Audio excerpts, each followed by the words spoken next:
के माध्यम से उन्हें परेशान कर रहे हैं।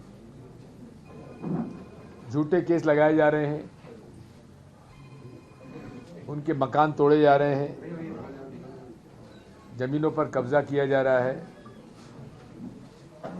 और इन सभी प्रकरणों के बारे में आपको स्मरण होगा कि कमलनाथ जी ने एक समिति बनाई थी जिसको मुझे अध्यक्ष बनाया था, और उसके बारे में हमने आपको दतिया में जो हालात थे उसके बारे में बताया था, टीकमगढ़ के बारे में बताया था, सागर में भी विशेषकर खुरई, सुर्खी और कुछ शिकायतें रहेली की भी आई हैं।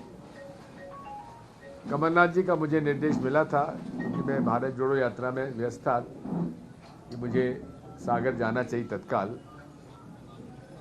कमलनाथ जी ने एक 6 कांग्रेस के वकीलों की समिति बनाई थी, और वो समिति ने सभी लोगों से चर्चा करने के बाद कुछ सुझाव दिए हैं, और उसके अनुसार हम लोग जितने भी कांग्रेस के कार्यकर्ता और नेताओं पर झूठे केस लगाए गए हैं उनके लिए हम अदालत में लड़ाई लड़ेंगे, और कांग्रेस के कार्यकर्ताओं के केसेस निःशुल्क रूप में हर स्तर पर कांग्रेस पार्टी लड़ेगी। सर, आज शिवराज जी से मुलाकात, इस मामले में मैंने अपने 50 साल के राजनीतिक जीवन में ऐसे झूठे केसेस लगाने की कहीं कोई उदाहरण मुझे देखने को नहीं मिला जो दतिया, सुर्खी और खुरई में मुझे मिले। आप हमारी खिलाफत कर रहे हैं, नगर पालिका चुनाव लड़ना चाहते हैं, पुलिस भेज दी, नोटिस भेज दिया, कल तुम्हारा घर गिरा देंगे, फॉर्म विड्रॉ करो। जिसने मना कर दिया उसको जेल में भेज दिया, झूठे केस बना दिए। सैकड़ों प्रकरण मेरे सामने आए। कल सुबह 9:30 बजे से लेकर रात को 1 बजे तक मैं पहले खुरई और सुर्खी दरियावली क्षेत्र के लोगों से मिला। ऐसे मैंने कई प्रकरण जीवन में नहीं देखे जहां जबरदस्ती लोगों को परेशान किया जा रहा है, लोग जेल में बंद हैं। कुछ लोगों से मैं जेल में जाकर भी मिला। ऐसे अनेक उदाहरण हैं, उसका विशेष तौर पर हम उल्लेख करेंगे।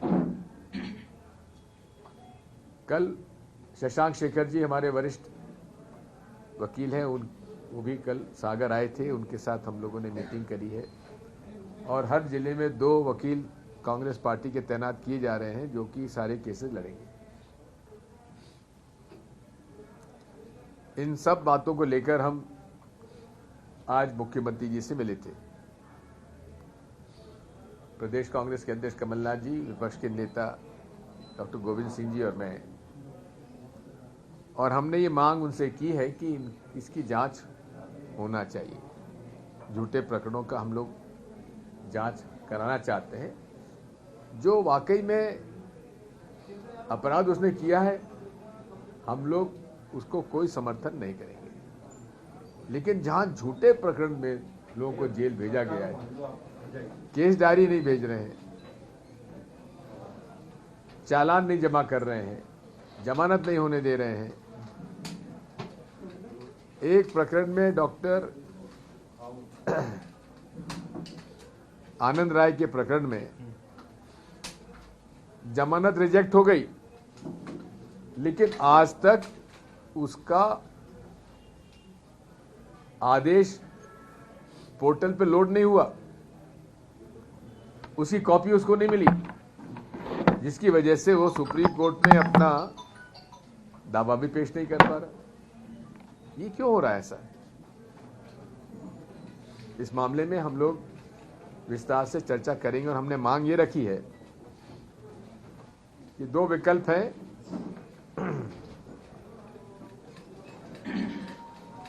या तो आप जुडिशियल कमीशन बनाएं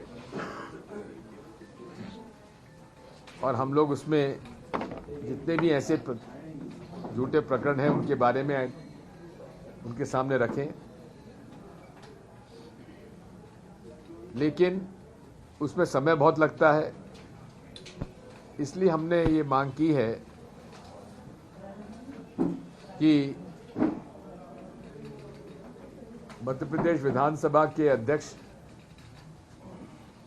जी को अनुरोध किया है, कमलनाथ जी ने, डॉक्टर गोविंद सिंह जी ने, कि विधानसभा की एक समिति का गठन किया जाए जिसके अध्यक्ष स्वयं माननीय अध्यक्ष महोदय हों। हमें उन पर भरोसा है। और जिन उसके सचिव विधि विभाग के सचिव हों और उसकी जांच हर प्रकरण के तथ्यों से वे अवगत हों और अपनी रिपोर्ट दें। जहां प्रमाण नहीं है वो केस विड्रॉ हो और झूठे केस बनाने वाले के खिलाफ कार्रवाई की जाए। और 30 अप्रैल तक इसकी जांच रिपोर्ट दे दी जाए, ये हमने अनुरोध किया है।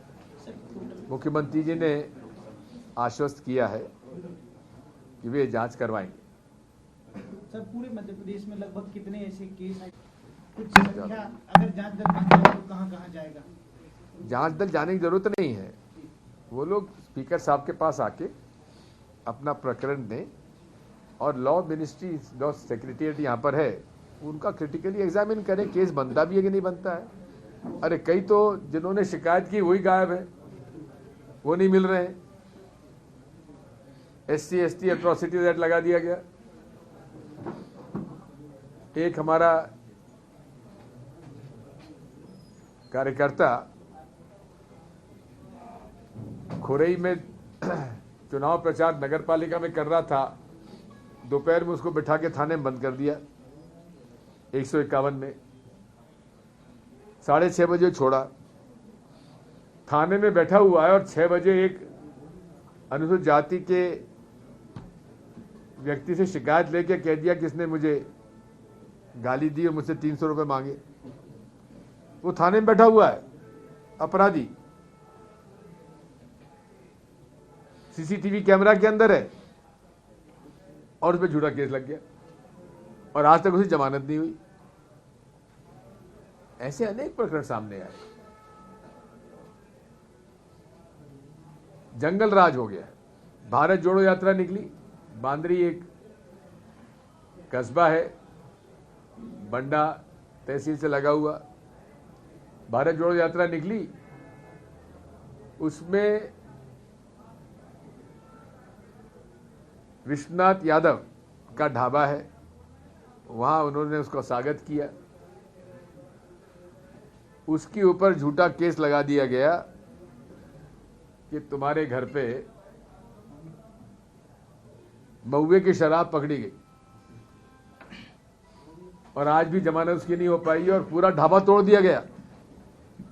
और JCB जो गई उसकी स्कॉर्पियो पे उस पर ऐसा मारा कि उसका स्कॉर्पियो टूट गई। और फिर ये देखिए हिमाकत इनकी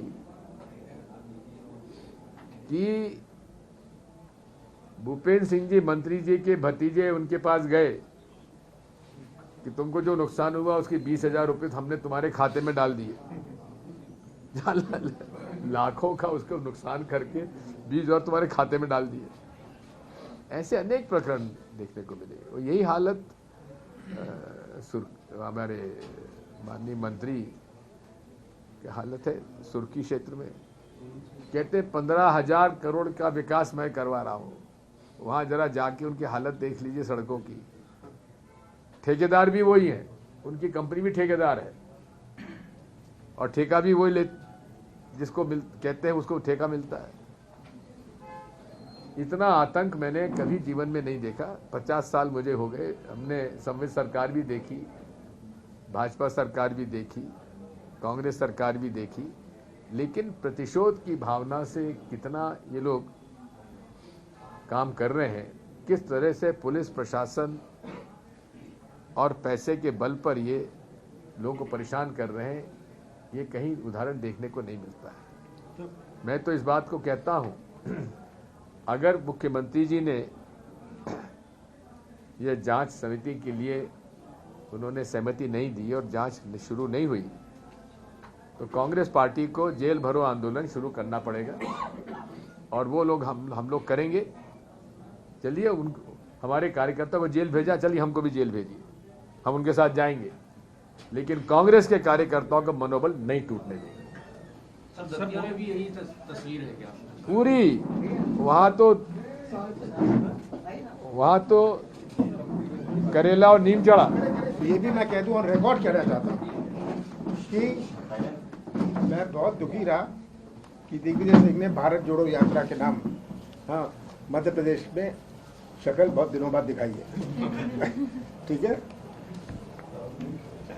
सर, लेकिन अभी सर ये सब जो हो रहा है सागर दतिया वगैरह में, तो इसके पीछे मंशा क्या है? प्रतिशोध है कि 2023 के चुनाव में कांग्रेस खड़ी ना हो पाए? देखिए, शुद्ध रूप से प्रतिशोध की भावना है और उसका राजनीतिक महत्व है। अब 3 दिन पहले जब उनको मालूम पड़ा कि दिग्विजय सिंह जा रहे हैं खुरई, तो भूपेंद्र सिंह जी ने एक सूची जारी की कि 70 केस मेरे लोगों के ऊपर लगे, लेकिन ये बताना वो भूल गए कि जिन्होंने वो केस लगवाए थे वो सब आप बीजेपी में चले गए।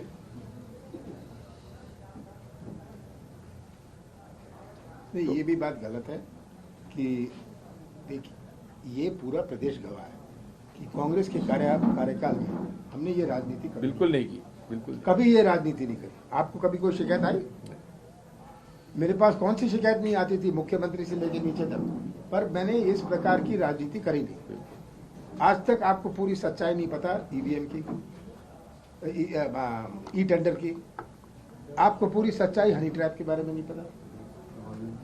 मैं नहीं चाहता था कि हमारे प्रदेश की बदनामी हो, तो ये राजनीति में इस प्रकार की राजनीति से भाई आप अपना विकास की काम करिए, आप अपने प्रगति का काम करिए, आप देखिए कि आपका इम्प्लीमेंटेशन होना है। मैं पूछना चाहता हूं, आयोग बना दें कि 2018 से लेके आज तक कौन प्रताड़ित।